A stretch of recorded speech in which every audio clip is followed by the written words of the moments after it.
Okay, gang, let's get going with hour number 3. Go down to L.A. now and talk to the man himself, Michael Collins, who's EnviroReporter.com, exists with the help of his lovely wife, Denise Ann, and he has grown a lot. He's doing much to help keep us informed about what's really going on here in terms of the radioactivity, those isotopes, those radionuclides that are coming over here all the time now, by land, by sea, oh yes, by land. People are bringing them over in airplanes and all that other stuff. By sea, of course, in the oceans, and by air in our lovely rainstorms and the prevailing winds that blow from east to west and west to east and all the way around the planet. Are you there, Michael? I sure am. And yes, those toxins keep coming, and it's insidious. You can't see it. You can't smell it. Can't be there then, right? Out of sight, out of mind, right? Exactly. You know, when Denise Ann and I were on our recent radiation tour through 13 states that we've yet to post our findings, but we talked about last week, one thing that struck us was going through Kansas and going through the heartland of where the Great Dust Bowl was and the disaster that we brought upon ourselves. Mm-hmm. And I'm sure a lot of people might be watching Ken Burns' new film on the Dust Bowl, very educational, about how much we can own Golis and do this stuff to ourselves when we don't have to. What's insidious, Jeff, and we know this from talking about this for so long, is that not only is this stuff invisible, it becomes invisible to the media, and it's the kind of disaster that actually gets worse as time goes by. On Rad News Digest, which is our sort of gathering of news articles every week, going in depth in different ways than your excellent presentation of articles. On the 23rd of this month, a piece came out that shows the extent of cesium-137 in the Pacific Ocean as of that day, and put together by a European group called GeoMar, and the links on that news site link. And, Jeff, it's just incredible because you can see that we're still in North America and along the Canadian coast and Alaska. We still haven't been hit yet by the high stuff. Yet, we're eating out of this soup, and it's all over the place. And even just the smallest amount of radiation is harmful to people, plants, and animals. And once it gets into the food chain, once it gets into the ecosystem, the stuff that we're talking about that's predominant with this multi-reactor meltdown started March 2011. Yeah. We're talking cesium-137, strontium-90. We have plutonium findings, tons of uranium coming in the form of buckyballs, and we have indications just in the last week, Jeff, of really kind of some scary stuff out of New Zealand. There was some powdered melt tested in South Korea from New Zealand, and it was hot. It had 23 becquerels a kilogram of cesium in total. 10 of that was from cesium-134.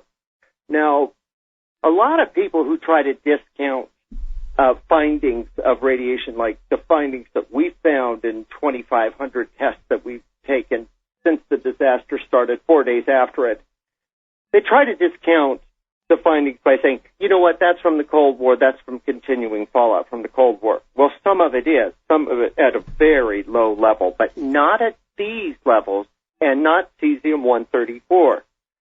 Cesium-137 has a half-life of 30 years, puts a lot of hurt into that radionuclide because it's a bone seeker, it's a blood seeker, and your body thinks it's calcium, and it holds on to it, and it will give you leukemia, blood cancers, bone cancers, and so, but it has a half-life of 30 years, so technically it's possible that, Cold War fallout could be the reason that we're finding this in powdered milk from New Zealand, but not the cesium-134. It's a couple of years. Correct. So that's not good. just got tests in showing sugar from maple trees from Quebec. An August 2012 test showed positive for cesium-137, 1.2 becquerels a kilogram. Also from New Zealand, yogurt powder, and it had cesium-137 in it, but not at the levels that was found in the powdered milk. Now, as you know, a lot of folks just figure this is just gone away. Now, what we do is we test everything that we get, and we take our time in doing it. And then we try to get things that we think don't have it based on our experience from it before. But, you know, it's so insidious in that folks not only ignore this stuff, Jeff, even when it's over their head, even when you and I have told them about it, even when articles we've written. Oh, they don't want to hear. We're living in the age of denial. You look to the World Health Organization for leadership, the EPA, the FDA. You know who they work for. We all understand. What Arnie Gunderson said this week is very interesting about the World Health Organization. He said, "Do you trust the World Health Organization?" He said his answer was, "No, I don't trust this data. My guess is that the World Health Organization underestimated the radiological deposition and release, and thus came up with exposure that are too low. Also, I suspect they have omitted hot particles and internal emitters from their dose assumptions. The same thing happened at 3 Mile Island. Bad assumptions create low exposures." Well, internal emitters and hot particles are a fact of life here now. We know it happened to the people in the Seattle area, Vancouver, shortly after 3/11. They were breathing up to 6 hot particles a day. And those things are still inside them. They don't go away. They don't go out like an ember or a spark. They keep right on giving. And because we have no government testing of exactly what the mechanisms are of this fallout, brought over in dust, brought over in sea spray, brought over in actual items in food, which is so damaging when you consume it yourself, that it's hard to get a handle on how do you deal with it. Well, the way, obviously, that the government has been dealing with it is to completely ignore it. I'm just astonished when I see powerful people, like during the campaign, jetting around, and nobody's ever wearing masks. They wouldn't even think of it.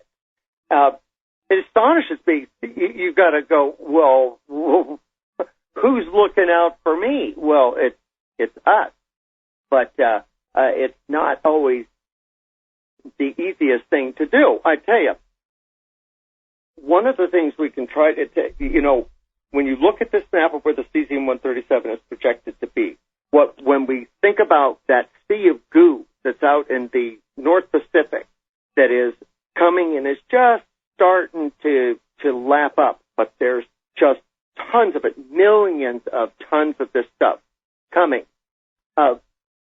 We're sort of in a lull because now, not to say that we're in any kind of safe zone, because this stuff with the half-life of cesium-137 and strontium-90 being 30 years, once it gets into your dirt, it's there. It's not going away. It might move, but we have no studies on. I'll tell you, Jeff, if I had a whole lot of money, I would commission studies on figuring out how fast the stuff is moving through our soil and what we could do to protect. Well, it's not moving through the soil fast enough because the plants are taking it out of the soil and bringing it right up into their leaves and their fruit. We've seen it in nuts on trees now, pistachios, allegedly almonds as well. You had the story, of course, about navel oranges. It's in the soil and it's in the plants. It's in the trees. We know it's in pine needles up and down on various tests of the West Coast forests. We know it's in the forests in Japan. They're talking about decontaminating them, but they're talking cows jumping over the moon. Ain't going to happen. No way. So how fast will the plants take it out of the soil and put it into the food chain so people can eat it up and then the soil will be clean again? I don't have an answer for you. I don't know. Read the headlines. Look, it's very simple. If you just follow the headlines and don't have time for anything else, wind-blown curium found 100 kilometers from Fukushima. Many in Tokyo said to already be having thyroid problems. Here's a grief of a mother of 2 children who have thyroid cysts already in Fukushima Prefecture. Severe radioactive contamination found 350 kilometers from Fukushima. The stories are going to be endless from now on. These are going to go on for the rest of our lives, into the next lifetime, 2 or 3 down the road. This stuff doesn't go away. Michael, go ahead. It not only doesn't go away, it messes with our DNA, and that is the sacred thing that we pass from generation to generation. It is absolutely going to hammer us. Folks in Japan know that they got a problem. Apparently, there's been a much heightened immigration to New Zealand because of this. Here, New Zealand, we find out, is producing, hot milk, but it can't be as bad as Japan. Now, when you look at these headlines, and it's so excellent that we see them on Rense.com, because when you hit one of these links, you're going to be taken into a world of, oh my God, and I'll tell you one of them. You went by, it's the curium. Some folks might have thought you said corium, which is molten nuclear. Well, it's all the fuel rods melted down together, yeah. All melted together like hot lava, and really hot lava. Well, I mean, obviously that'd be kind of hard for that stuff to get that far away, but curium is actually associated with plutonium-238 and 39, 2 of the most feared substances on the planet. So to find curium that distance away is really, really significant and not a good thing. There are so many stories that are coming out that are almost, it's like having a tennis ball fired at you with one of those sort of serving guns. Sure. But one of them that just is the never-ending theme is the incompetence of the Japanese government. And, I'm not sure if we you're right, they are incompetent, but there's much more to it than that. They are owned and operated and controlled by the nuclear power industry. That's what really accounts for the incompetence. They're doing what they're told to do. Absolutely. And the thing is that, if we're left in a situation where the people really don't have any say about nuclear power, that maybe they think that, hey, that plant's not being operated safely, we could have another Fukushima here because we're close to an earthquake fault, or we have incredible safety problems. It sounds like the 2 reactor complexes here in California, San Onofre and Diablo Canyon. If you are aware of some of the threats that are there, at least you can be aware of them. And in the last week, we've seen the possibility of seismic shift where a lake like Lake Tahoe could lose enough seafloor, have a subterranean collapse. Sure. That it would cause a wave 100 feet high, like a tsunami, on a lake, an interior lake. And the suggestion in this study was that those are actually more common than the kind that we're used to, which was a terrible one a few years ago, and then, of course, the Japanese one. Right. So what does that mean to folks who, say, live in the Chicago area or in northern Indiana or southwest Michigan, where you have at least 2 reactor complexes, the Cook complex and the Palisades complex in southwest Michigan, sitting right on the lake? What if you got, say, a tsunami of, say, 40 feet? Can you imagine? So we're sort of we're in a situation where most of the folks, understandably, don't know how to articulate any of this stuff. No, they're not being told anything. They're not being educated by the media, Michael. They're not being informed. And if it isn't viewable, smellable, seeable or touchable, it doesn't really exist. Now, a lot of the Japanese who went back home and who are living in areas that are near the exclusion zone felt the same way. Well, we don't see it, so they tried to ignore it. Now, as I pointed out earlier, we're beginning to see, I think the accounting now is 40-some% of the children in Fukushima Prefecture are showing thyroid abnormalities already. Already. This is just the thyroid. You wait until years to come. The number of cancers, the types of cancers will be uncountable. We're less than 2 years into this thing. That's why it gets worse as time goes by. There is so much radiation going into the Pacific every day. We have the government and TEPCO that's running the complex saying, no, there's nothing going in. Or, as we talked about last week, we've got all these holding ponds and they're all filled up. We don't know what to do. And we're all thinking, like, when did you build them? And how did you build them? Yeah. That's BS, folks. So you have these guys competing in their foolish lives. And you know, we get this flimsy looking structures put around reactors, and it's like, you know, wash their hands. The problem with all this is that in all this time that you and I have been beating the drum, Jeff, is time wasted, time gone. If we had, as people that have exploited this energy and gone and demanded to be part of dealing with this from the get-go, we might not have what we have today, which is incompetence and lying, and was something that we haven't even talked about in weeks because there's so much other things to talk about. What if that spent fuel pool collapses? Right. The building's not getting any stronger. I don't see anybody. No. It's decaying. It's deteriorating. Fukushima is on the edge of a complete annihilation. The whole area is going. If that goes, it's gone, and we're going to get it here too. So we're not safe. All of you listening understand that. Michael understands that. The jet stream is now doing its thing in the wintertime. Are you getting any readings from any of your folks around the country?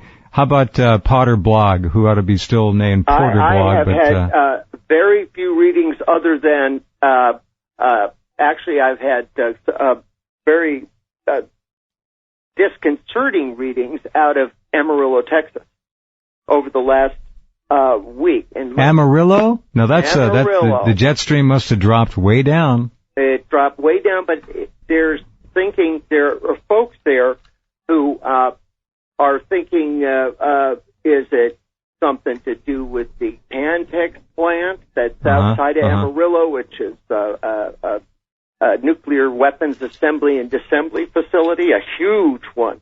Is it something from Fukushima? Because apparently it happened with no precipitation, none at all. So now I've gotten this report from two different people I trust, but if that's the case, if we're seeing sustained bursts that, like, Inspector Alert nuclear radiation monitors can pick up in a dry situation, that's really troubling. Man, is that troubling. And that's why we have this live radiation station here in Santa Monica running 24/7, so you can see what the radiation readings are in a controlled environment on the inside of it. Now, if we get to a situation where if something like that were to happen here, we'd pick it up. Oh, we absolutely would pick it up. Sure. Even with all our mitigating measures that we have. And you would see it if you're in the greater Los Angeles basin. That would help you. But that this is happening in Amarillo is not good. As we saw as we moved through America, we had heightened radiation that was absolutely bona fide measurements that were past the margin of error in places across the country where it was approximately, on average, about 70% above background. Now, one could say, well, that's not the 3 times background where the California Highway Patrol calls it a hazmat incident. Well, yes, it isn't, but that's a hazmat incident, and 70% over background is actually about a quarter of the way there. Now, if it's a precipitation that's everywhere, and you have no other source, you don't have so-called radon progeny in the air because it's been washed out of the air because you test after the rain's been going for about an hour, you've got to look to the prime suspect in the neighborhood, and it's Fukushima. It's a small globe. All of us practically could walk or roll around it. It's not that big a globe, and we're downwind. So, here we're coming into the holiday season. People ought to think about those great gifts like keeping your water clean, cleaning your water to no rad allowed standard 0.01 micron, and getting HEPA filters and getting that air clean, which has all sorts of other benefits. When can we look for your next update on actual readings of produce, fruit, vegetables? We have been finishing a 4-year investigation, and you're going to see all that when we do our report on our radiation jaunt throughout America. Okay. And it'll all be in there. There'll be a ton of reading. And but in the next few days, you're going to see something else. And you'll be the first to get it, meaning you folks out there will be the first to know about it, and it is going to rock your world. All right, we're ready to be rocked. Thank you, Michael. Talk to you next week. Thank you very much. You bet. Okay, be well. You too. Bye-bye. Bye. Michael Collins. Okay, we'll be right back in a couple minutes, and we're going over to the Orient to talk to Yoichi Shimatsu. He has a lot to say about the outrages that continue, and there are many. Back in just a few.